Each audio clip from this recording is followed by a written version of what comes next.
Hello दोस्तों, स्वागत करता हूं आपका अपने YouTube channel Kautilya math study पर। तो दोस्तों, आज की इस वीडियो में हम लोग जो है मैथ का ऑब्जेक्टिव सेट लगाने वाले हैं। ठीक है, तो अगर आप लोगों का एग्ज़ाम आज 16 तारीख हो गया है, तो आज आपका एग्ज़ाम है मैथ का। ठीक है, तो अगर आप फर्स्ट शिफ्ट में एग्ज़ाम है आपका या फिर आपका जो है सेकेंड शिफ्ट में, तो इससे आपके एग्ज़ाम में जो है क्वेश्चन देखने को मिलेगा। ठीक है, तो वीडियो को आप लोग लास्ट तक देखिएगा, तभी आपको जो है कुछ समझ में आ पाएगा। ठीक है, और अगर आप लोग वीडियो पर नए हैं तो वीडियो को लाइक कर दीजिएगा, चैनल को सब्सक्राइब नहीं किए हैं तो चैनल को सब्सक्राइब कर दीजिएगा, क्योंकि आने वाले एग्जाम में जो है इस चैनल के माध्यम से आपको बहुत ज़्यादा हेल्प मिलने वाला है। ठीक है, तो इस चैनल को अभी सब्सक्राइब जरूर कर लीजिएगा। जो आपके बोर्ड के एग्जाम में यानी पूछा जाएगा क्वेश्चन, वहाँ पर जैसे क्वेश्चन रहेगा सेम एज इट इज मैं आपको यहाँ क्वेश्चन कराने वाला हूँ। ठीक है, तो सेम ऐसे ही आपके बोर्ड एग्जाम में छपने वाला क्वेश्चन है। ठीक है, तो आज का पहला नंबर जो क्वेश्चन है उसे आप लोग देखिए। 5+3√2। ठीक है, हाई क्या है ये बताना है आपको। तो देखिए, अब जहाँ पे रूट लग जाता है ना, वो अप्रमेय संख्या होता है। ठीक है, तो ये जो अब होगा ये संख्या है, तो कैसा संख्या, तो अप्रमेय संख्या है, ध्यान रखिएगा। टोटल आज मैं 50 क्वेश्चन कराऊंगा। ठीक है, तो इस 50 क्वेश्चन में से 100% की गारंटी देता हूँ। ऐसे आपको क्वेश्चन देखने को मिलेगा जिसमें से आप लोग 30 क्वेश्चन ऐसे ही सेम देखने को मिलेगा। ठीक है, भले संख्या डिफरेंट हो लेकिन सेम ऐसे ही आपके एग्जाम में जो क्वेश्चन देखने को मिलेगा। ठीक है, दूसरा नंबर क्वेश्चन है, निम्न में से कौन अभाज्य संख्या है। ठीक है, तो अभाज्य पूछा जा रहा है, तो अभाज्य का मतलब वही होता है जो भाज्य नहीं हो। ठीक है, जो स्वयं से कटे वही जो है अभाज्य होता है। तो देखिए 69 जो है वो कट जाएगा आसानी से। ठीक है, 28 भी कट जाएगा, इधर 63 भी कट जाएगा, लेकिन 71 जो है वो कभी नहीं कटेगा। तो अभाज्य पूछा गया है, तो इसे ही आप लोग टिक मारेंगे। तीसरा नंबर क्वेश्चन देखिए, निम्न में से कौन अप्रमेय संख्या नहीं है। पूछा जा रहा है आपसे, नहीं है। ठीक है, तो इसमें पूछा जा रहा है अप्रमेय संख्या कौन नहीं है, तो यानी प्रमेय बताना है। तो देखिए √25 जो होगा वो प्रमेय संख्या हो जाएगा। चौथा नंबर क्वेश्चन है, निम्नलिखित में से किस प्रमेय संख्या का दशमलव प्रसार जो है शांत है। अब देखिए ये ऑप्शन ए वाला का तो 15 है नीचे। ठीक है, तो दशमलव प्रशांत का मतलब होता है आप लोग नीचे वाला का जो पेयर बनता है वो 5×2 के साथ पेयर बने। ठीक है, तो इसका जो है नहीं बन पाएगा। वहीं जो है ऑप्शन बी वाला 11/160 जो है इसका पेयर जो है बन जाएगा, यानी 160 का जो पेयर बनेगा 2 के पावर 5 गुने 5। ठीक है, इसका ये पेयर बनेगा, इसलिए जो है ये इसका दशमलव प्रसार जो है शांत होगा। ठीक है, पाँचवा नंबर क्वेश्चन, दो लगातार सम संख्याओं का महत्तम समावर्तक जो होता है 2 होता है, ध्यान रखिएगा। सिक्स नंबर क्वेश्चन है, यदि अल्फा तथा बीटा द्विघात बहुपद x² + x - 2 के शून्यांक हो तो 1/α + 1/बीटा का मान होगा। देखिए ये क्वेश्चन जो है सेम ऐसे आपके एग्जाम में देखने को मिलेगा। अब देखिए इसको आप लोग कैसे करेंगे। सबसे पहले तो इनका लॉसम निकालेंगे। ठीक है, इनका लॉसम हो जाएगा अल्फा बीटा ही होगा। ठीक है, अब इससे इसमें गुणा भाग करेंगे तो क्या बचेगा आपको, तो अल्फा से जो है अल्फा इंटू बीटा में भाग करेंगे तो एक कट जाएगा अल्फा, तो बीटा बचेगा। तो इससे गुणा करेंगे 1 में तो इधर बीटा आ जाएगा, प्लस फिर बीटा से करेंगे भाग अल्फा इंटू बीटा में तो बीटा कट जाएगा, अल्फा बचेगा। ठीक है, तो अल्फा से 1 में करेंगे तो अल्फा आएगा। ठीक है, तो ऊपर आ गया आपका शून्यकों का योग और नीचे आ जाएगा शून्यकों का गुणनफल। तो माइनस शून्यकों का योगफल क्या होता है, -b/a अल्फा इंटू बीटा का जो यानी शून्यकों का गुणनफल कितना होता है, c/a। ठीक है, तो ऊपर हो जाएगा क्या, -b/a इंटू a/c हो जाएगा। ए से गया तो आपका आ जाएगा क्या, b बराबर b/c। ठीक है, तो b/c आएगा। तो यहाँ पर देखिए b कितना है, 1 है। ठीक है, तो यानी b बराबर आपका 1 है और c कितना है, -2 है। तो यहाँ पर आप लोग भाई जो इसका वैल्यू है उसे पुट कर देंगे। तो -b दिया है तो b कितना है आपका 1 है, लिख देंगे। उसके बाद c कितना है, -2 लिख देंगे। माइनस से माइनस कट गया तो कितना बचा, 1/2। तो 1/2 किधर है आपका, ऑप्शन ए में है, तो ये राइट आंसर होगा आपका।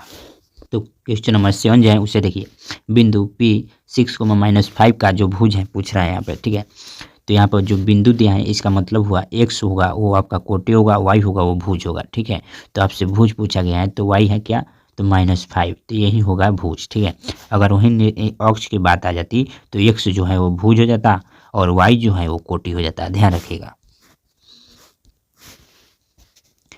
क्वेश्चन नंबर 8 है, बिंदु 2,3 स्थित है। तो बिंदु 2,3 जो है वो प्रथम पाद में ही स्थित है। दोनों में प्लस प्लस है, तो प्लस प्लस का जो चिन्ह होता है वो प्रथम पाद में स्थित होता है। क्वेश्चन नंबर 9 है, यदि x equal to a y equal to b, तो समीकरण x minus y equal to 2 तथा x plus y equal to 4 के हल हो तो ए और बी के मान क्रमशः हैं। तो ये पूछ रहा है आपसे किस पाद में होगा ए और बी का मान। तो आपसे पहले ही बता दे रहा है x बराबर ए है और y बराबर जो है बी है। तो देखिए सबसे पहले आपका क्या कीजिएगा, तो पहले आपको जो है x और y का मान निकालना पड़ेगा। ठीक है, तो x माइनस वाई जो है इसे समीकरण 1 मानेंगे, इसे समीकरण 2 मानेंगे। ठीक है, तो x माइनस वाई बराबर क्या दिया है आपका 2 दिया है। तो आपका x बराबर क्या निकल के आएगा 2 प्लस वाई आएगा ना। तो x का जो ये मान आया अब इसमें रख देंगे। ठीक है, तो इसमें रखिएगा आप लोग। तो देखिए x का मान रखेंगे तो क्या आ जाएगा 2 प्लस वाई ठीक है इक्वल टू 4।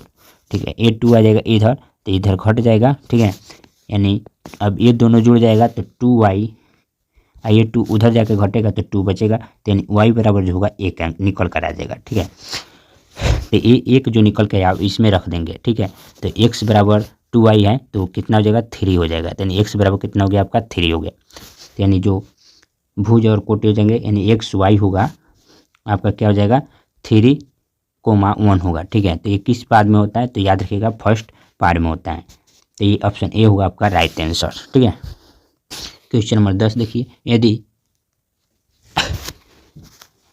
x बराबर a, y बराबर b, समीकरण x माइनस वाई बराबर 2 तथा x प्लस वाई बराबर 4 के हल हो तो a और b के मान क्रमशः होंगे। तो अभी आपको निकाल के बताएं, तो इसका राइट आंसर होगा ऑप्शन नंबर सी। ठीक है, 11 नंबर क्वेश्चन, समीकरण x square plus 2x plus 4 बराबर 0 के मूलों की प्रकृति है।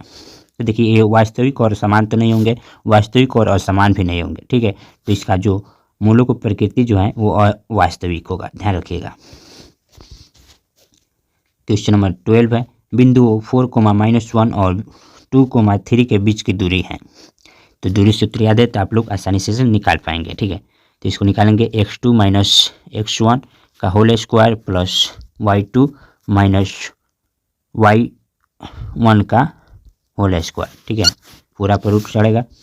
तो देखिए x2 कितना है आपका 2 है, 2 दे देंगे, x1 कितना है 4 है, इसका होल स्क्वायर प्लस y2 कितना है, यहाँ पर देखिए y2 है 3, y1 कितना है माइनस, यहाँ पर भी माइनस है, ये माइनस माइनस प्लस हो जाएगा 1 स्क्वायर होगा। ठीक है, अब इससे निकालिएगा तो इसका आएगा आपका 2। ठीक है, तो 2 का स्क्वायर करेंगे तो 4 होगा, इसका आएगा 4, तो 4 का स्क्वायर करेंगे तो 16 होगा, तो 16 4 20, तो रूट अंदर आपका 20 हो जाएगा।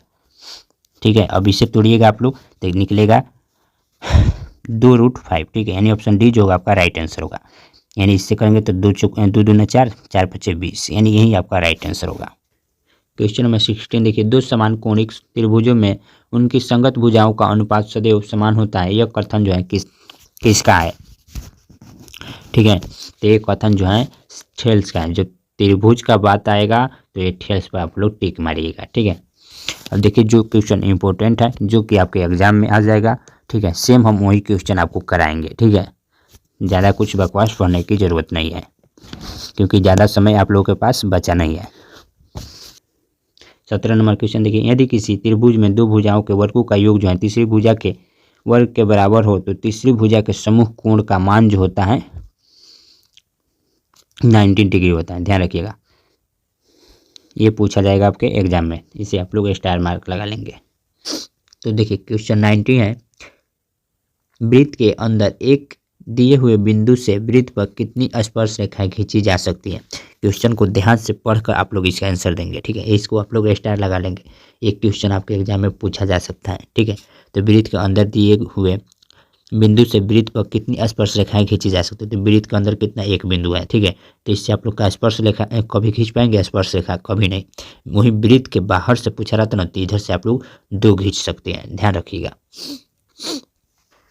क्वेश्चन नंबर 20 है, यदि त्रिभुज ए बी सी तथा त्रिभुज डी ई एफ में ए बी बटा डी ए बराबर बी सी बटा ई एफ, तो तो दोनों त्रिभुज समरूप होंगे जब उनके आपस में जो कोण है वो समान होंगे। ठीक है, तो ध्यान रखिएगा, जो कोण बी है और कोण ई है वो दोनों बराबर होंगे, तभी जाकर जो है ये संभव हो पाएगा। ध्यान रखिएगा, यानी अगर त्रिभुज ए बी सी,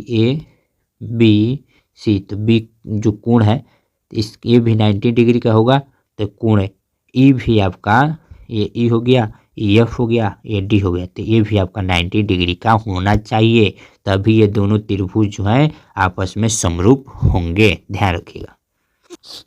अब देखिए 21 नंबर क्वेश्चन है, समद्विबाहु समकोण त्रिभुज ए बी सी में जहाँ कोण सी समकोण है तो ए बी स्क्वायर बराबर जो होगा 2AC स्क्वायर होगा। ध्यान रखिएगा।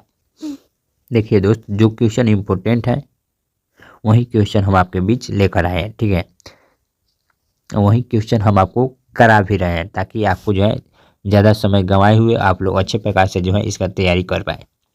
तो वीडियो कैसा लग रहा है आप लोग कमेंट करके ज़रूर बताएंगे। 24 नंबर क्वेश्चन है, देखिए सेम ऐसे ही क्वेश्चन जो है, भले ही संख्या जो है वो डिफरेंट आ जाएगा, लेकिन ऐसे ही आपसे जो क्वेश्चन पूछा जाएगा। यहाँ पर 10वां पद पूछ रहा है, वहाँ पर 5वां पद पूछ देगा, या फिर चौथा पूछ देगा, या फिर तीसरा पूछ देगा। ठीक है, तो ध्यान रखिएगा। तो 10वां पूछ रहा है यहाँ पर, तो आपको पता है ए जो है 8 है। ठीक है, अब डी निकालेंगे तो A2 माइनस यानी A1 होता है। ठीक है, तो 10 में से 8 घटाएंगे तो 2 होगा आपका डी। ठीक है, तब 10वां पद निकालने के लिए A प्लस 9D होता है। ठीक है, तो ये आपका 8 हो गया, और 9 इंटू डी आपका 2 है, तो 9 में 2 से गुणा करेंगे तो क्या होगा 18 होगा, 18 में 8 जोड़ेंगे तो 26 होगा। तो ऑप्शन बी आपका राइट आंसर होगा। क्वेश्चन नंबर 25 है, यदि समीकरण x square plus 2kx plus 4 बराबर 0, तो एक मूल जो है आपका जो है 2 दे दिया है, यानी एक एक्स का मान जो है आपका 2 दे दिया है, तो के का मान जो है निकालना है। कुछ मत करिएगा, जो एक्स का मान लिया उसे पुट कर दीजिएगा। ठीक है, तो एक्स के जगह पर जितना है वो 2 वैल्यू जो है इसका दिया है पुट कर देंगे, तो एक्स की जगह पर 2 रखेंगे तो कितना हो जाएगा 4। ठीक है, प्लस 2k इंटू 2, तो ये कितना हो जाएगा, ये भी इंटू है तो ये 4 हो जाएगा। ठीक है, तो इसको मिटाकर आप लोग 4k ही लिख सकते हैं, प्लस 4 बराबर 0। ठीक है, अब देखिए 4 4 8 हो जाएगा, इधर जाएगा -8 हो जाएगा, यानी 4k बराबर होगा आपका -8। ठीक है, अब इस 4 से इससे को काटेंगे तो k बराबर होगा -2। आपका जो ऑप्शन बी होगा आपका राइट आंसर होगा। ध्यान रखिएगा।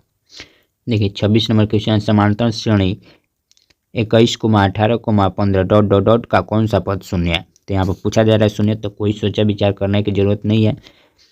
अब ध्यान दीजिए, अब सबसे पहले ए देखिए क्या है 21 है। ठीक है, डी निकालिए, डी कितना आएगा 18, यानी A2 माइनस A1, तो 18 में से किस जाएगा तो -3 होगा। ठीक है, अब -3 हो गया, डी ये भी पता चल गया। अब ये आपको देखना है वह कौन सा पद है जिसमें ए यानी 21 में से 21 घटाना पड़ेगा। ठीक है, तो -3 से कितना में गुणा किया जाए, तो 7 से गुणा करेंगे तभी ना 21 आएगा है, तो A प्लस 7D होगा, तो ये होगा 8वां पद। तो ऑप्शन सी आपका राइट आंसर होगा।